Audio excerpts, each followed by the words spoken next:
Welcome to Conflict Managed. I'm your host, Mary Brown. Conflict Managed is a weekly podcast about toxic work environments and how to fix them. We're glad you're here. Good morning, Daniel, and welcome to Conflict Managed. Thanks, Mary. It's great to be here with you. It's wonderful to have a pro. You've got your own podcast called Messy, dealing with making sense of the mess of leadership. So I know we're going to have a fabulous conversation today. But before we get into all of the work that you are doing, I would like to hear about the first job you've ever had as a young person. Well, that's a great question, and we're going to reflect back a long way because I'm in my 60s now. So that was a little bit far back. So my first jobs that I can remember were actually sort of part-time jobs that I actually did in a telemarketer. So trying to sell booklets of coupons. Did that for a little bit. And then I actually, did a little bit of construction for a summer, working as a go person, sort of doing all the menial tasks. I remember taking out sewage pipes in the basement of an old bar, Mm, which was very dirty work. mm. And then actually my first, I guess, real job would have been actually when my father in the 80s decided to go in partnership and open up a used record store with someone. So I actually ended up working in that store a number of years and in a number of different roles. So great sort of experience to be public facing, learning all these things with the added tension of working with family members. So that's my memories. Those are a lovely variety of early jobs because you really sort of got a taste of everything. I can't imagine, I mean, the telemarketing business is much different today, of course, than it was probably when you were doing it. But that is an introduction to work. I thought it was pretty interesting. And then along with the manual labor and then working at a record store with family. Um, what was it like working for your father? So it was very interesting. My father, who's passed away, was a lovely man, and actually I have very fond memories of him and everything he's instilled in me of values and things. And part of part of his personality and his being was actually he didn't like to follow rules. So that made it a challenge sometimes to work with someone who was in charge, who constantly, theoretically would set the rules, but also would always break them. So Mm, giving discounts to people, trying to perhaps buy things at different rates and things that perhaps he shouldn't because he liked them. So it was dealing with a little bit of those quirks that created sometimes a little bit of conflict, but opportunity to discuss and try to find common ground as well. it is so interesting. As you were talking, the word that popped into my head was messy, right? Oh From a yes, young age. families are messy. There's no question about that. But it's living with that mess because Yeah, people usually keep their families close and work through those relationships, don't they? yeah. I've been thinking about our conversation today and just really thinking a lot about this word messy. And I think it just is such a beautiful word because it's so human. And it's something that a lot of times we don't want to see or think about or project. And yet that's not authentic. The fact of the matter is that everything is messy in one way or another. I mean, in a particular moment in time, it may not be messy, but it has before and it will in the future. And you just have to think a little bit to think about all the strings of relationships and commerce and to think about, oh, there's all this particularity. Nothing is in the straight line. And I just think it's such a beautiful word because a lot of times messy is denoting as something that is bad or to that something has gone wrong instead of that is the state of things. Now, what do we do to organize the chaos or organize the mess?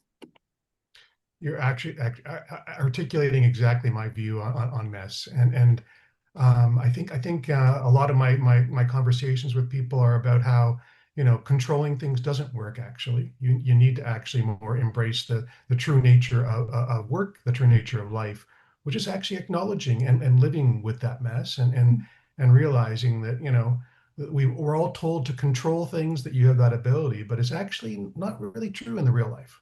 Yeah, absolutely. And I was just talking with somebody in my office the other day about some really difficult things at work, and I could, hear the pain, see the pain with the tears, and a lot of it is the things are happening at work that should not be happening, and so the real resonance of that, fighting up against that shouldn't be, and it needs to change. All of that, yes, shouldn't be, needs to change, and yet, when will it change? Will it change? And if it doesn't, what are you going to do? And so, really, that locus of control, really thinking about how I can think about that circumstance. I mean, because there is something I can do about it. And a lot of it is the story I'm telling myself, how I'm thinking about it, my role, what do I want to do next, which is it's so hard when you're in it to see how empowering that is. But once you take that on, everything shifts. It's like a magic bullet. I mean, it really is.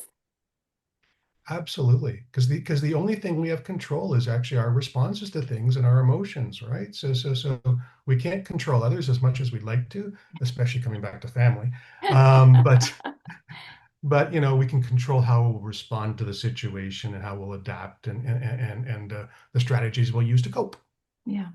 So tell me about your education. What did you go to university for?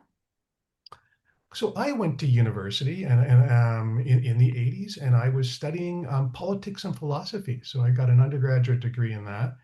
And I really, though, had wanted to be go into creative writing, but my parents sort of had suggested that I take a more practical view. I have no idea why they thought politics and philosophy was more practical. But actually, when I look back and make sense of my life, it actually was a very good grounding because I Hmm. actually ended up working, in public affairs. So talk about a mixture of those two things.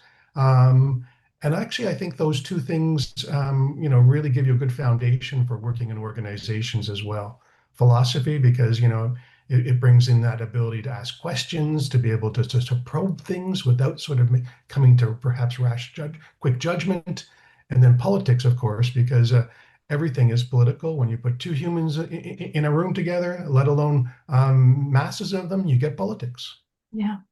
I love that. Yeah, I'm definitely a big believer that philosophy is actually very practical. I taught it for over 20 years. My husband's a full professor in philosophy, and it seems so esoteric, like you're, in the sky, and there is that level of it. But actually, especially in thought work in the new economy, being able to reason and read and think and look at arguments and look at problems to figure out what is the problem, or if there is a problem, and then look at a variety of solutions. Philosophy, it just seems so very practical. I mean, it does seem very practical to me. It is, and I think especially actually in the world of AI, it's actually Hmm. interesting how something that has its origins from Socrates and Plato and before, actually have so much practicality because of the ethical dilemmas that we're in, because the need to take a look at things and look at them from totally different angles as well, and to constantly ask questions and use judgment, right? So Yeah. it's actually a really key skill, I think, for now. And absolutely. I mean, one of the big questions that is on people's minds and should be on their minds when it comes to AI is what does it mean to be human? What is uniquely human? What do we as humans want? And therefore, how are we going to use AI to benefit us in a way that is, so the basic question of what is a good life, right? What is human happiness? What is true about humans? The human nature questions, or the meaning of life. And as we, if we don't have answers to those questions, then we're going to use technology in a way that's leading us away from the good life. If we don't know what the good life is, if we don't know how these tools are there to assist us, then we're going to be making ill use of them. And so these big questions, which we should be asking anyway, because it's about the quality of our life, this is really philosophy's bread and butter to help us think about what does it mean to be human? What is uniquely human? And therefore, when we think about artificial intelligence, like, what is it and what are we? And then what is that relationship? You've hit the nail on the head, I think, Mary. And I've been thinking a lot about this lately. Have the luxury of being able to go on, some nice walks and in my neighborhood and things, and I use that as reflective time. And I think actually the art of reflection is actually lost too, because Mm. in some ways, some people, when they're really quite busy and going from meeting to meeting and having a quite full life, they're actually in some ways outsourcing their judgment and their decision making and all that stuff to actually, AI or other things. And it actually, I think, is really quite sad. So we need to actually re-embrace, that fundamental, judgment and reflective time so that we can actually re-embrace humanity as well. Yeah, absolutely. So after university, you worked in political affairs. And so tell us about the rest of your career to up to where you are to now. Okay, so yeah, I took a little bit of a interesting sort of journey. So my first career was actually in the music industry. So I after I working in the record store, and actually managing it, and we ended up actually having, I think, four different record stores in different communities here in Ontario, in Canada. After that, I actually moved to Montreal and worked in the music industry, and I sold records and CDs and cassettes to stores across Quebec and also some stores in Eastern Ontario, and did that for a number of years until I was doing very well until actually, I was actually Napstered out because Mm. of the huge, changes that happened early on with the advent of digital technology and streaming of music, and it actually made the business model of records in stores, change completely.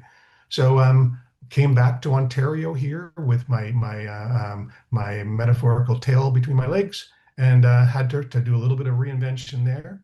So then I actually, reached back into my political science roots and started working actually for the Ontario government in a political office. So I worked first as a receptionist, and then I actually, ended up actually working as a senior communications advisor to the Minister of Intergovernmental Affairs, so in Ontario.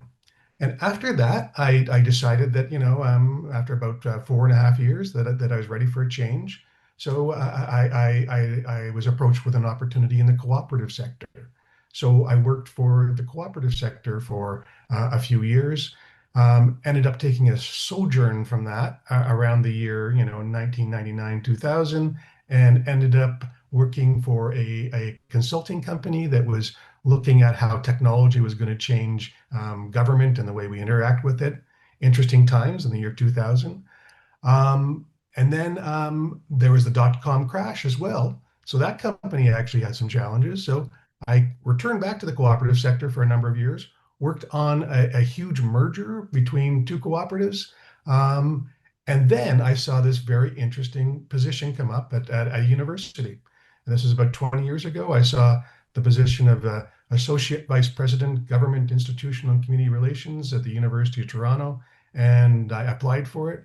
And to my surprise, I actually got it. And the last 20 years, I've been in sort of executive roles at different post-secondary institutions here in Canada, which I left a couple years ago to actually really explore being an executive coach and advisor to leaders, primarily in what I call messy institutions, which are like hospitals and universities and nonprofits. So hopefully that's a good description. I know there's a few different sort of twists and turns along the way, but Of course. it's been an interesting journey.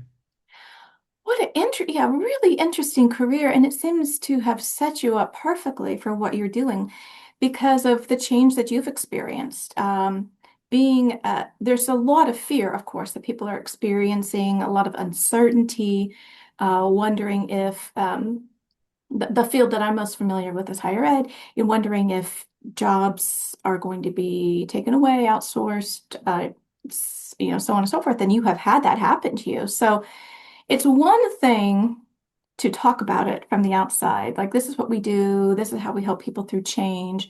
But it's much different to have experienced it, to experience the real, like what it feels like for your world to, you think it's going to be going one way and then it goes in another way. And for that to happen maybe a couple of times, I think really sets you up to be able to not only talk the theory, but have the empathy behind it, like how it actually should be worked out. Embracing and recognizing, as this word we're going to be using all podcast long, the messiness of it. I think that's That's wonderful that you have, not that you had these hard experiences, but that they have set you up to really be able to speak into these leaders. Thank you, Barry. You're quite right, and I think I often say that I thank all every moment I've had actually that's caused me to reflect and change and adapt. I actually give a little bit of thanks to that because that has been actually a moment for me to be able to evolve, to be able to change, to maybe sometimes unconsciously, but actually reevaluate what I'm doing and maybe choose a slightly different path. So I think that, it also allows me, I think, to meet people where they're at more, which is a very, I think, important thing to be able to do as a coach, but also as an advisor and as a human, to be able to actually make sure that you can understand, someone and what they're going through, at least notionally, not because you had exactly the same experience, but similar ones. Lived experience is so important to be able to bring to bear, when dealing with others. Yeah. So tell us what you have learned when helping leaders navigate the absolutely unprecedented times in which we live. And it's not like, and now we're here, like it's set. What we're set for is the Heraclitean, like never. This is, we're in the stream and there's no foreseeable when it's going to stop. Yes, change is certainly a fact of life, and it's accelerating, and the unknown uncertainty is accelerating as well. And as you said, especially in post-secondary, where I think the business model is being challenged in the operational model and the social license far more than ever before. So I had a real curiosity about how university leaders navigate change and how universities can navigate change from my lived experience again, and it made me want to go back to school to be able to understand more how change happens. So I found this really interesting program called it was an executive master's in change leadership, and I took this and I really actually a light bulb went off on me in me and I really developed a passion, I'd say, for change leadership and learning things about it and how trying to become a little bit of a change agent for people and for institutions. So from that program, I decided I was going to probe something that had been sort of niggling away at me for years, and that is how can you have change actually happen in institutions like a university that are some of the most complex places and organizations around because they're actually bundles of organizations rather than just a single linear one. So I went back and I actually explored that and probed that. I wrote a dissertation that I actually talked to 25 senior university leaders in Canada, the Australia, and the UK, and I probed them on leadership. And what I found out was actually that, none of them actually have any sort of set pattern on how to make change happen. There's no magic formula. But really actually, came to light was they're using actually sense-making traits, organizational sense-making traits to be able to manage the mess that they're facing. And that mess actually came up in my interviews with people. So, I didn't name the word, initially, but it was certainly a key finding that actually the nature of these organizations is messy. And what I found out is that they're using this concept of organizational sense making from Carl Weick, that they need to be able to be very good storytellers. They need to actually continually, adapt in the situations that they're in. They need to actually be able to create a compelling narrative and change that and resonate with the stakeholders. And they need to be comfortable with improvisation and invention because there's never going to be a time when you're going to have all the information, you're going to know the path forward. But then after that, Mary, I actually, through my dialogues and after I completed the dissertation, I realized that what also really matters is making sense of yourself. So, and I call that, sort of the inner sense making. You have to actually be aware of how you react to things, be aware of your emotions, be aware of your responses, because you can't, I don't think, bring change out in others until you're aware of actually how you show up as well in different situations. So those two inner and outer sense making sort of pieces come together and they allow leaders to be able to actually navigate this messy, uncertain, and volatile world that we're in. Well, I'm so glad you researched that's what you found. It resonates so much with me, my work with just conflict. I speak on conflict and do lots of workshops, and I have a basic sort of way to have a peer-to-peer conversation, and or if you're a manager or something different, or a leader. But there's one thing to know the mechanics of how to do it, which is also difficult, and it's difficult, of course, to do it. But one thing that I'm continually thinking about is that, well, why do people not do it, right? So you've got this pain, you've got this path forward, and yet you decide not to do it. And there's a lot of reasons, but one of it is that our behavior follows our beliefs.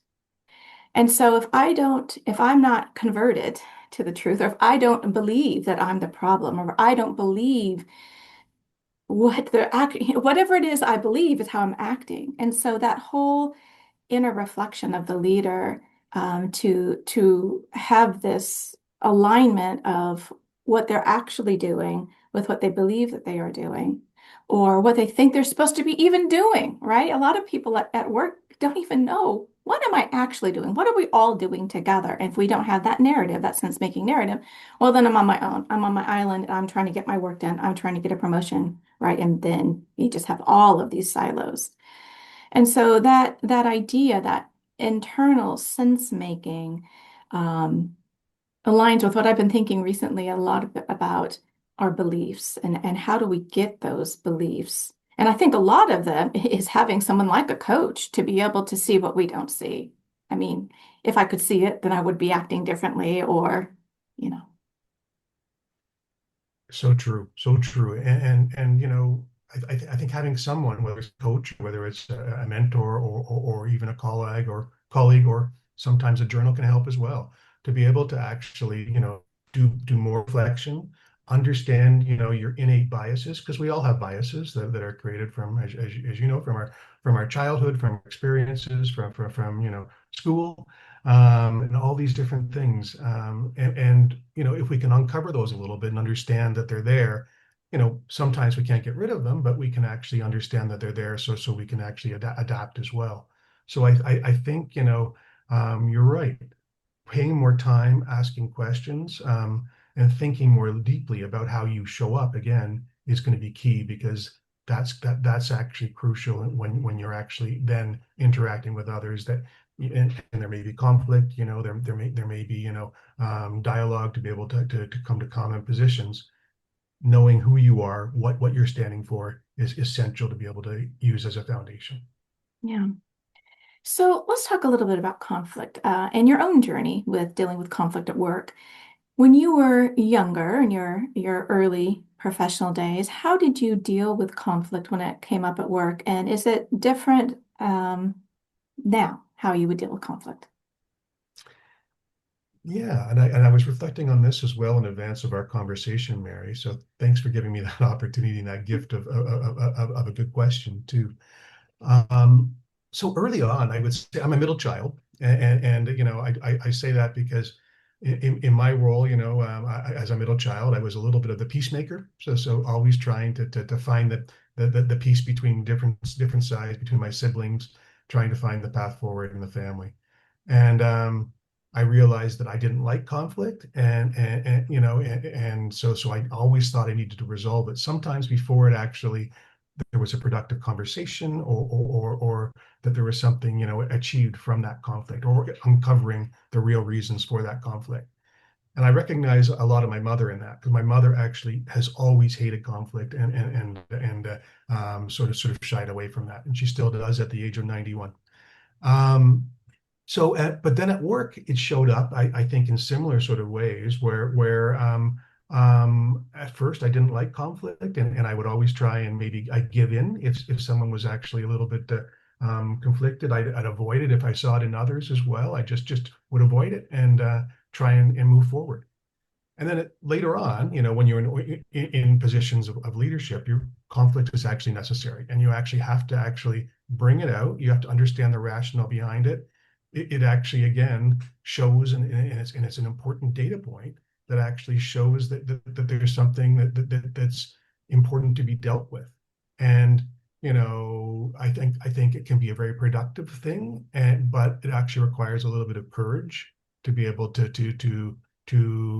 probe into that conflict, to be able to de-escalate it if it's at a point that needs that, and able to actually uncover what's behind that, to be able to get it to a state where you can actually have a productive conversation, and to yield something that moves you beyond that conflict. It doesn't mean that you're always going to resolve it. Sometimes it's going to be there, and it will be there forever. People don't have to like one another at work. They don't have to actually, be buddies and hang out, but they actually have to be able to work together to a common purpose. And sometimes conflict will be always under the surface, but as long as you can actually make sure that it's called out and productive and understood, I think that's been very important. How do we help people? I mean, we're told no. I mean, part of being an adult, being a person, is that we're told no, we don't get our way, even when we really think that we're right. And even if history proves that we were right. But a part of developing and growing is hearing no and not getting your way. And so in conflict is normal, and the conflict's not the problem. It's when it's unmanaged. And a lot of it is us, of course, as you said, managing our own emotions and how we show up in those conversations. So how do we help people?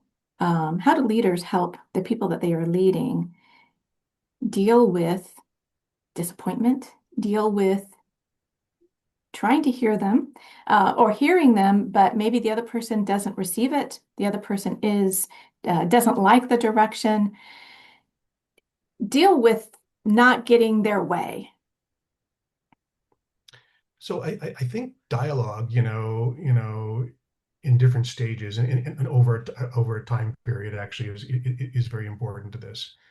When I've had to deal with people in the past that have had significant conflict, or disappointment, and maybe not getting a promotion, being able to let them air their grievances in some ways, to a point, explaining the rationale, and then leaving the room, but then following up, and making sure that they feel that they've been heard at least, and then continually over time trying to mention it, and normalize it in some ways, I guess, and create the new normal, right?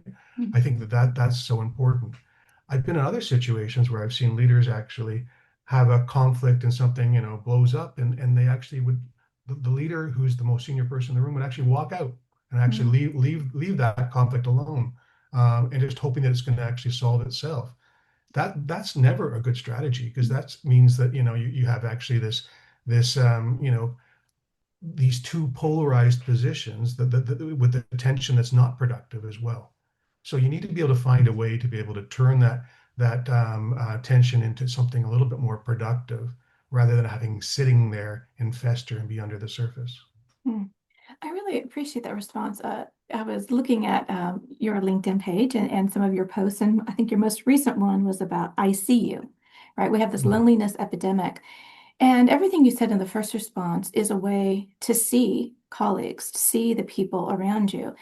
And the other is to not see them, to turn a blind eye because I'm uncomfortable with these emotions. I'm uncomfortable with how you're responding.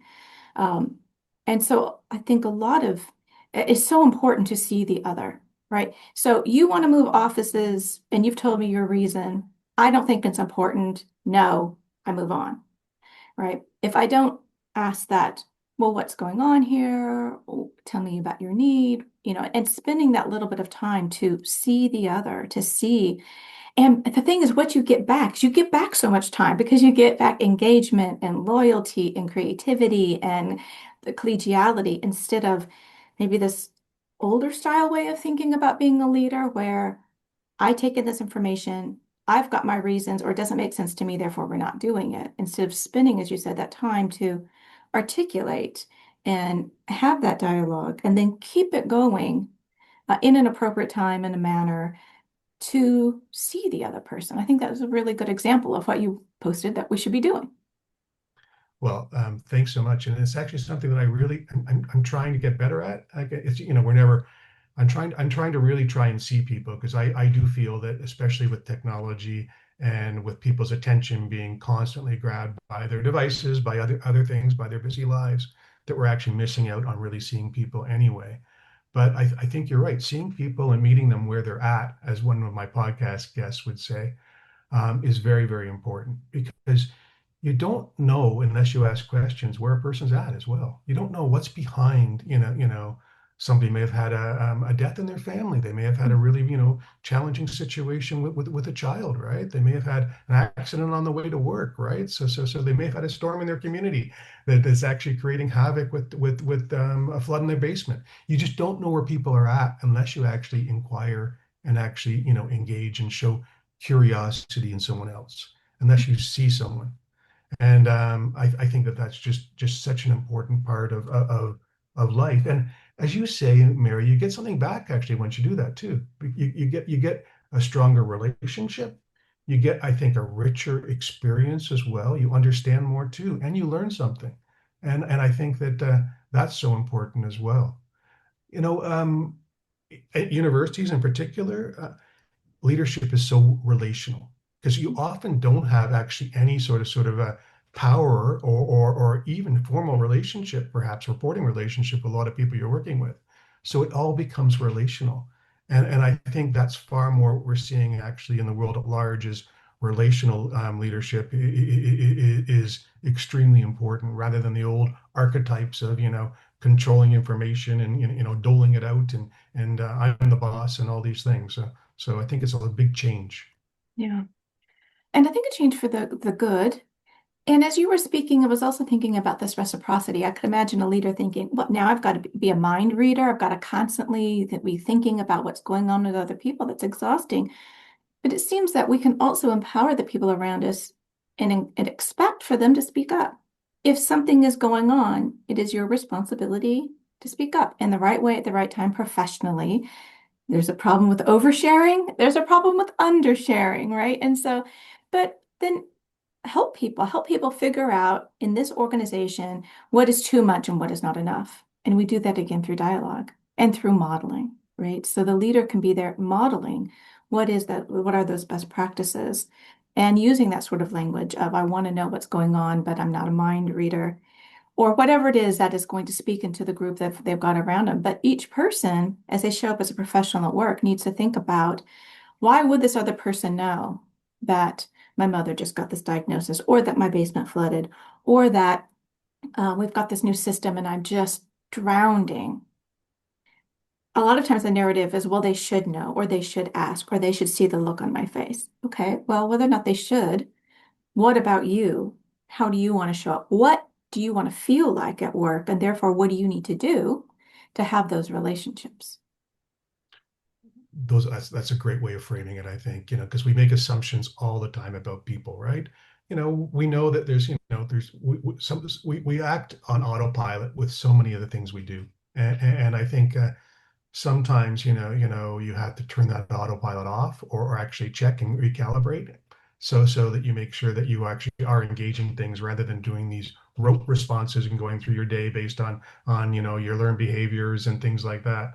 So I think by asking questions and by truly actually engaging with people, that's one way to actually, I say, build a better relationship, but also get more enjoyment from your work as well. Yeah.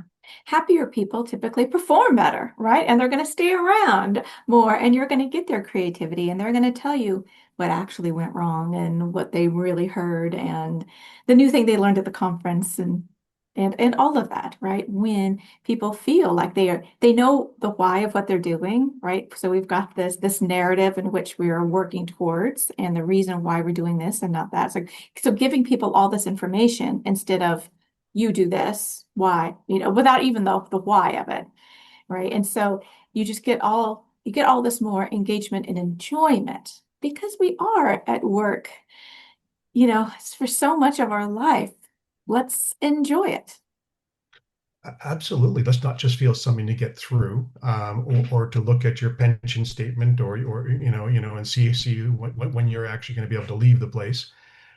I wrote a piece a little bit a couple of months ago about what I saw was the loss of the in between spaces, and those are when you're going online meetings from day to day, or you're having things that are really purposeful, you're missing out on things that actually used to build relationships, right? So on a Zoom call, when you're joining a meeting, it's harder to actually ask how someone's family is. It's harder to ask how someone's, dog is, or even how their garden's growing, perhaps, right? You're missing those things which sound very, very, minor and details, but they're actually what makes us human.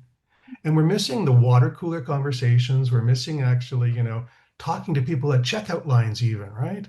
Mhm. One thing I realized that I've missed is the shared laughter that you used to get when you went to a movie theater or something, Mhm. right? Like, these are the things which I think, again, we're missing out. And it's actually, I think, working against, I think, our happiness, but also productive relationships and perhaps a healthy society as well. Yeah.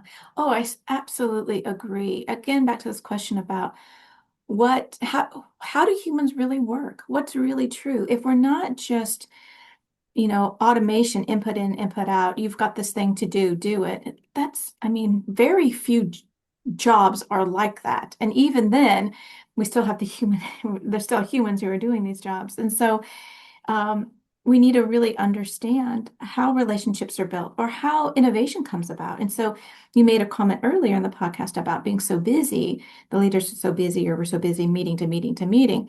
Well, the good rumination, the really thinking through, the reflective space, if we want to make best decisions, if we want to innovate, if we want all of these good things, we need to have space for the nothing. We need to have space for what appears to be throwaway conversations, but they aren't. If we understand how relations are built and if we understand the everyday dynamics of humans, which is our relationships are built in all the small touches.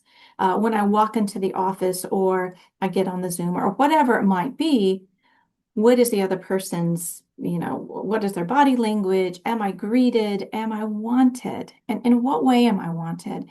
And we're always trying to figure out, does somebody really want me here? Do they really value me? And that's why it is so messy because what you think and what's going to be meaningful to you, what's meaningful to me may be very different. And so all that particularity and building that culture so that we can achieve, so that we can have sustainability and everything that we're looking for takes curating and it's not cut and dry. It's not and what we want so much is the cookie cutter. We want the formula. And you can have big formula, but then it's put in practice in a million different ways. So true, so true. Like, we all expect there's going to be a book that's going to have the five secret successes to working with others or happiness or whatever. And the reality is that there's no such book, and rightly so, because we're all different as well, and we all have different operating systems, right? We're all human. We all have different emotions, different backgrounds, experiences, different relationships, all which come to play. And that's what makes actually life and others so rich. It's if we were all the same, it would be really, really boring, wouldn't it? Yeah. We'd all enjoy the same things. All the nice, beautiful walks we like to go on in the country would be too busy because everyone would be on them, right? We wouldn't Mhm. have good discussions about anything, even a sports game, because we'd all think the same thing, right? So Yeah. it's the differences actually that actually make life rich, and we need to actually recognize that, I think, and actually pull that out and emphasize it. So on that note of difference, let's talk about generational differences. And and generational differences, there is no such thing as this, idea. And we have individuals, and so not every individual fits these gross stereotypes.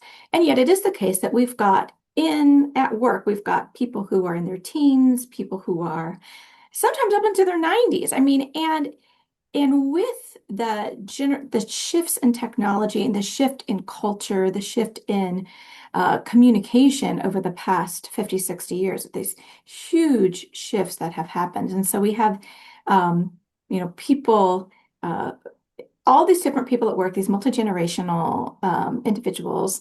So, let's say you've got 20s to 80s, right? So in a particular environment working together. What do you see as best practices that leaders can do to move past maybe negative stereotypes to see the golden opportunity of working well together, having a healthy work environment where you have these differences? Another great question, Mary. Thanks so much. I think that, trying to get people to understand the strengths that everyone's bringing to the table is so important. Sometimes with leadership teams or even with individuals, I go through a strengths exercise where they talk about, you know, everyone, talks about the strengths about other people in the room. And sometimes you can have people that are really, either very different backgrounds or either very different, approaches or age groups. And, but they can recognize the strengths that the other people bring to the table, right?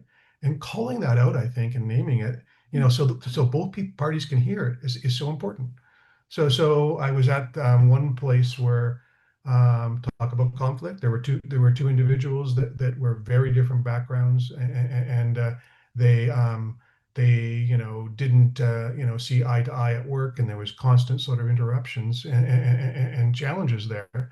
And we went through a strengths exercise where each person spoke to the other person's strengths, and rather than what they usually focused on, which was all their what was missing in how they showed up.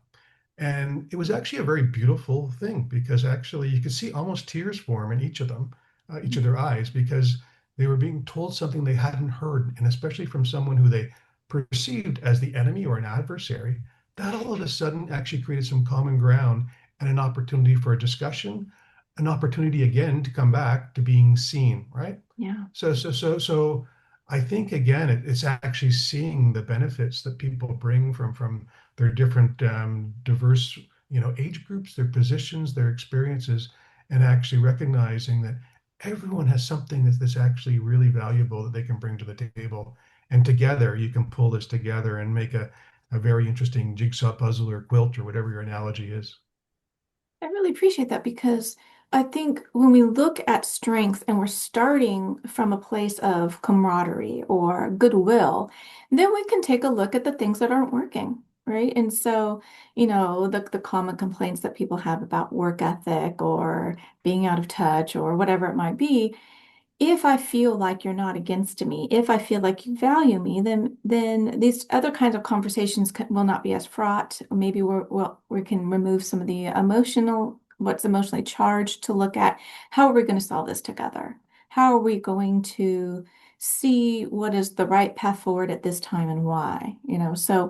Um, but it's if we just start with what's bothering me about you, what you Yeah. don't do this and you don't do that because you don't know this, or you won't change because you are, whatever it might be, whatever narrative we have about the other. A lot of it is defensive because we don't feel heard. We feel there's fear there. There is um, like, why is this happening? This shouldn't be happening. So somebody else's behavior is not aligned with our expectation or what we think they should be doing. And we're just looking at that. Of course, we're looking at that because like when you have a paper cut, right? Very small, but it's throbbing and that's your whole body is like focused on this little tiny thing. It's just very normal. But if I can take a moment and say, oh, I don't have a headache right now. I feel this, I feel this, and I can start looking around. Now I can right size, oh, I'm not dying, right? It's still a problem. We can still address it, but we can also see something, something that we can partner together to solve instead of you said adversary. When it's me versus you, right? And you're obviously the problem because I'm not. I have not met a person who says, it's me, Mary, I'm the problem, right? Or that's just not the narrative people have. But if you're no longer my adversary, you're actually a partner, then we can depersonalize whatever issue it is. And there are real issues, but that's okay. Fine. There's always going to be issues, but they really are opportunities to serve a greater audience because our audience does not just look like me. So true. And I think it's like opening your aperture in some ways, right? Mm, Opening the aperture of your lens and shifting it too, because you're right. You got a paper cut or you had an argument with your spouse in the morning. You're focused on these things, but if you can zoom out a little bit and actually see the full picture, and maybe you want to zoom in somewhere else too, you can actually find that commonality. You can find, that, you know, they talk about interest-based negotiation, right? You can find the common interest that you have as well that can actually, you know, yield something productive rather than actually focusing on all the negative stuff that you can't do together, right? Yeah. I love that, so like just finding that common interest. And sometimes if somebody really feels like an adversary, it could simply be, we both want to be gainfully employed. Okay. You can find common ground. And that's so I taught political philosophy for a long time. And that's what I always wanted to start with. Okay, so what are some, whatever your political bent is, let's start from the very beginning. What do people basically want, right? Okay, we all want to survive and more than that, thrive. Okay, if that's what everybody wants, now we can start to see that the other person isn't, just a monster. They maybe have different ways of thinking about what thriving is and how it's brought about. But I love that idea of just finding the basics. So if there really is somebody that you don't really appreciate any way they are at work, what is the thing? There's got to be something. And if there isn't, you're going to need some help. Somebody, reach out to somebody else because something is probably not right sized. Now, of course, if you were something criminal is happening to you, if you're being sexually harassed or bullied, that's a different sort of issue. We're talking about the common things that happen to work that still feel terrible or still really make for a bad environment. Absolutely. And you know, I think, you know, again, finding that common ground can be, you know, I think, you know, inspiring. It can actually, you know, feel like you get unstuck, right? A Yeah. relationship can get unstuck. And you know, we all go through this at home too, right? Like, you know, if you Yeah. have an argument with your spouse about, you know, the way you load the dishwasher or something, yeah, you know, it allows you to actually have at least a little bit of a conversation and you can maybe learn. So I think it's important to sort of, you know, try and become unstuck in whatever your relationship is, and what because life is full of relationships. You know, it's the relationships that actually bind us together as a society, workplace, you know, in home, again, in family. So you got to try and always find even that sliver of common ground, right? And if it isn't there, or if you can't see it, or if it doesn't show up often enough, maybe it's time to reevaluate that relationship and try and see what you can do. But usually you can find something. So, right, so I'm sure you have come across this. I come across this all the time, where that has not happened and things have been going on for months, years, sometimes decades. And I always think it's so sad on many, many levels, but when something's been going on for a long time, maybe this is unfair, but it is the case that I blame leadership. I think, why do they not see this? What is going on that they have allowed this to continue? And maybe the leadership, of course, the leadership is stuck within a system, but then why is the system not being addressed that is allowing this behavior that is toxic and getting away from the mission that we're trying to do here? And of course, a mission everybody has is just treating people with dignity and respect. I mean, that's just human, being humans with each other. So, what kind of advice do you have for leaders to deal with conflict? I say early, often, swiftly, and justly, so that everybody can have a healthy work environment. This is a very important question, and one that I think, you know, universities and academic institutions don't do a great job at, and that's creating, all your different cultures within an institution so that it actually can be, you know, respectful, so there can be psychological safety and you know, I'd say a good soil for actually, you know, healthy culture to grow, and people to be their best. So I think, you know, modeling it, you know, is so important. Like, you know, and trying to be, you know, the best leader you can be, to be trying to be open to conflict and demonstrating how you deal with conflict. Um, and sometimes explaining why you're doing that too, I think is so important, that transparency.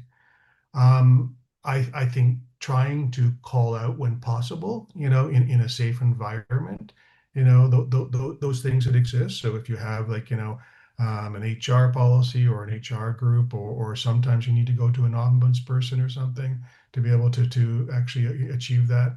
That's very important. I think though that sometimes, it just becomes actually the water that you're in too. And, especially in some, I'd say, academic situations, you can have people that are all just sort of in it for themselves. They can't see actually the value of the collective. And that becomes very, very challenging when egos come into conflict and you actually, can't accomplish much. And I'd say, there your choices are. If you're a leader and you're trying to actually, pull the group together, your choices are to maybe try and have a come to Jesus sort of moment with your teams and actually explain, the impact that they're having on each other and their own reputation as well, trying to bring it back to their personal interest. But sometimes, Mary, you can't actually change that.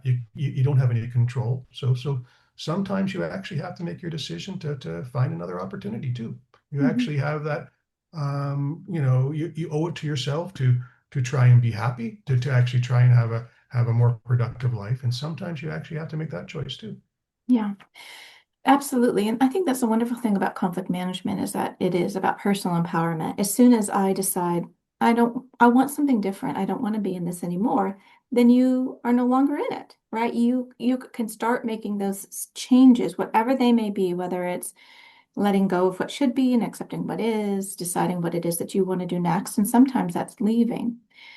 I do think, though, that with all these changes with AI, which is impacting education in every sector, um, that it is a wonderful opportunity as we rethink every sector and higher ed to pull together to really get this ability or idea of collegiality where we're all working towards the same goal, and also with these demographic declines that are going to be impacting and starting to impact education to really see what is my part. My part is very important, whether you are whatever part you are in a hospital, whatever part you are in a nonprofit, in education, but to see that our group is working towards this whole.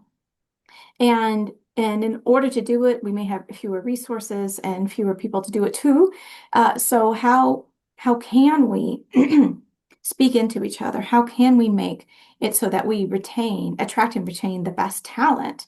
And you attract and retain by having a great place to work, right? By freeing people to be professionals, by dealing with problems as they come, not by not having it, because we're going to have problems. The messiness of life is for me, it's for you, and it's for institutions. It's just going to be messy, but messy doesn't have to be bad. It is. And how are we going to deal with it? How are we going to make sense, the sense making, and how are we going to move forward? And so I do think it's an opportunity. And I do see a lot of change in leadership in general with, these leadership ideas have been around for a while and getting away from control and command to more servant leadership and different ways of thinking about it. And maybe I am an optimist for sure, Mhm. but I have been seeing leaders in general embrace this more.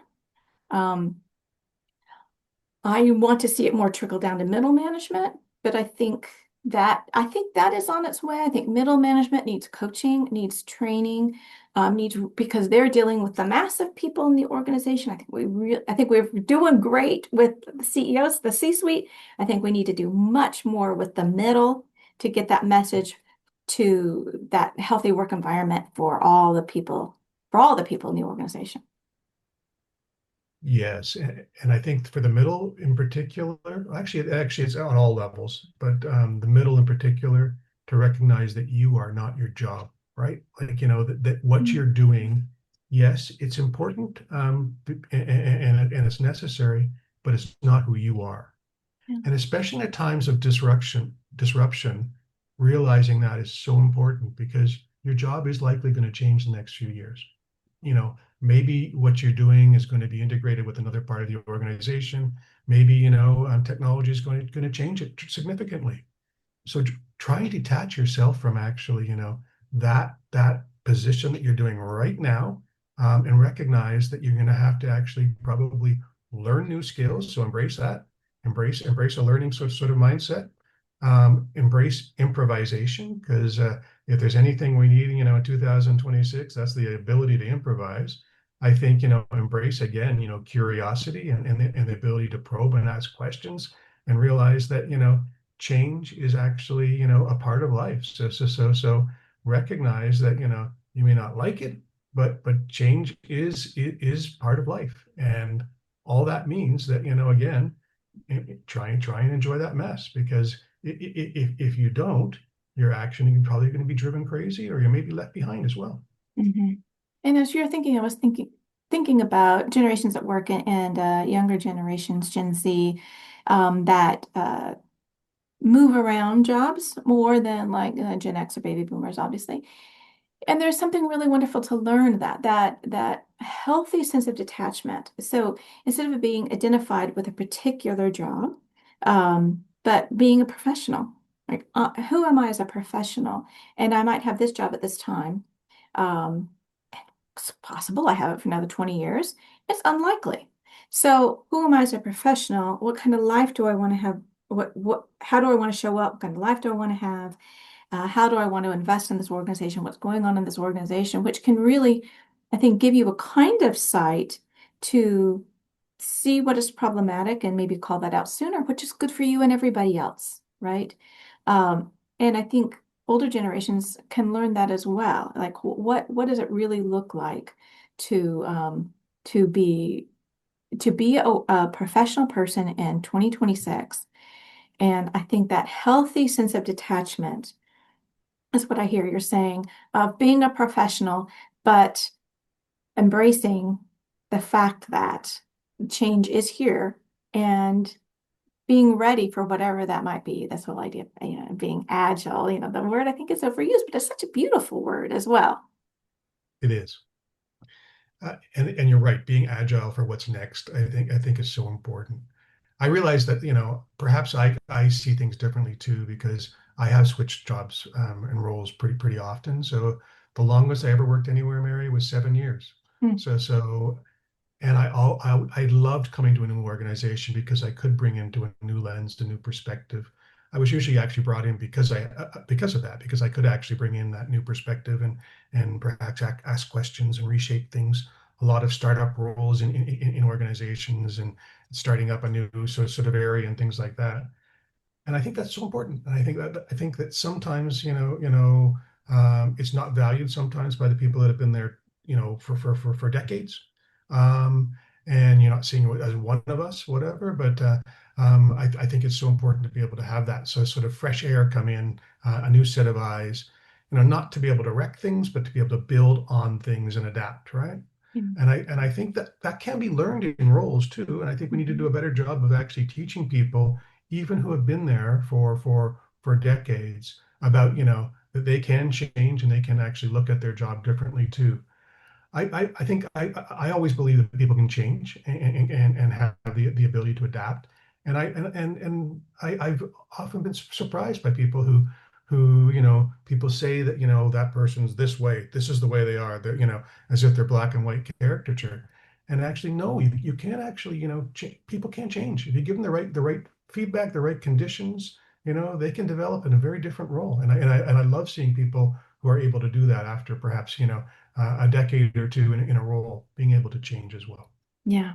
Yeah. And also that it's interesting how we hold up, not only how we hold ourselves back, but we hold other people back by these stories that we tell about them. Well, Daniel, I see the time and I've kept you too long, but my last question for you is as you look into the future of work, what do you think needs to happen so that not only will all workers be treated with dignity and respect, but that they will be encouraged to thrive and flourish? Yeah, and I think I talked about this a little bit, and I think that's to instill, I'd say, you know, people recognizing the golden rule is so important. Treat others the Mhm. way you want to be treated. I think is Yeah. just so essential in all aspects of life. I think being able to embrace, an improvisational sort of mindset, and to recognize that we're in a time of constant change. So to be prepared to shift a little bit, to pivot, and to ask questions about why, and to try and do a little bit of getting a sense on the direction which things are going. I think it's so important as well, and we talked about this. I think it's been a central sort of theme of this conversation as well, is to really see others too. And that is actually to see others where they are, where they're going, where they've been as well. Because then you're actually, I think, being able to create much more enjoyment, in that sort of what's sometimes can seen as an over transactional, so sort of life of work. So I think those things are really important. And I love your the intergenerational thing because I think, try and learn, good stories from other people and their experiences they've had. Because everyone, once you actually really get to know them, you break that sort of little bit of a exterior, hard shell they have, has fascinating experiences and lessons that you can learn by. Yeah, wonderful. Well, Daniel, thank you so much. And if you want to see more of Daniel, hear more of him, you can check out his Messy podcast, Making Sense of the Mess of Leadership. All right. Well, thank you, Daniel. Take care. Thanks so much, Mary. It's been a great conversation. Absolutely. Daniel, thank you so much for being on Conflict Managed. I really appreciate that work that you are doing with leaders to help them in these really difficult times. Because the more you help the leaders, then the more they're going to help everybody in their organization so that we can all have healthy, peaceful, productive places to work. Conflict Managed is produced by third-party workplace conflict restoration services and hosted by me, Mary Brown. You can find us online at 3pconflictrestoration.com. Come back. We have new episodes every Tuesday. And if you would like and subscribe wherever you are listening or watching this podcast, it's greatly appreciated. Our music is courtesy of Dove Pilot. And remember, conflict is normal and expected. Let's deal with it. Until next time, take care.